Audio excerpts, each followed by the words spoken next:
Si dating Vice President at ngayon Naga City Mayor Leni Robredo ang itinuro ng ilang mambabatas na strongest candidate laban kay Vice President Sara Duterte na nag-anunsyong tatakbo bilang presidente sa 2028. Nagkataon namang magpupulong si Pangulong Marcos at si Robredo sa Sabado. May report si Ian Cruz.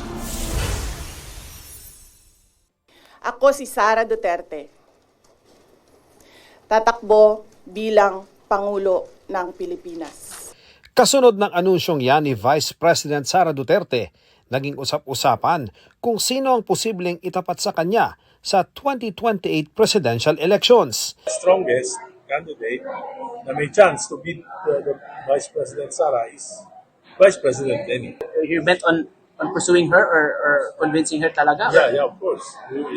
She's the strongest. So, for the country, she must run. Dapat Leni Robredo siguro at saka yung mga kasama niya sa liberal. I can suggest Bam Aquino, Senadora Risa Ontiveros, marami mga magagaling dyan na mga pwede maging vice ni VP Leni.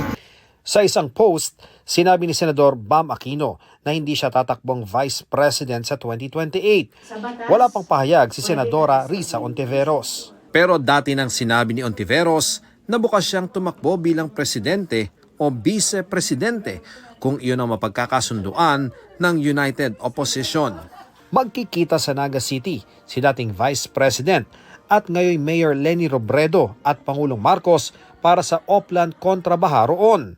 Nag-post din si Robredo na inspeksyon niya ang mga pupuntahang lugar ng Pangulo.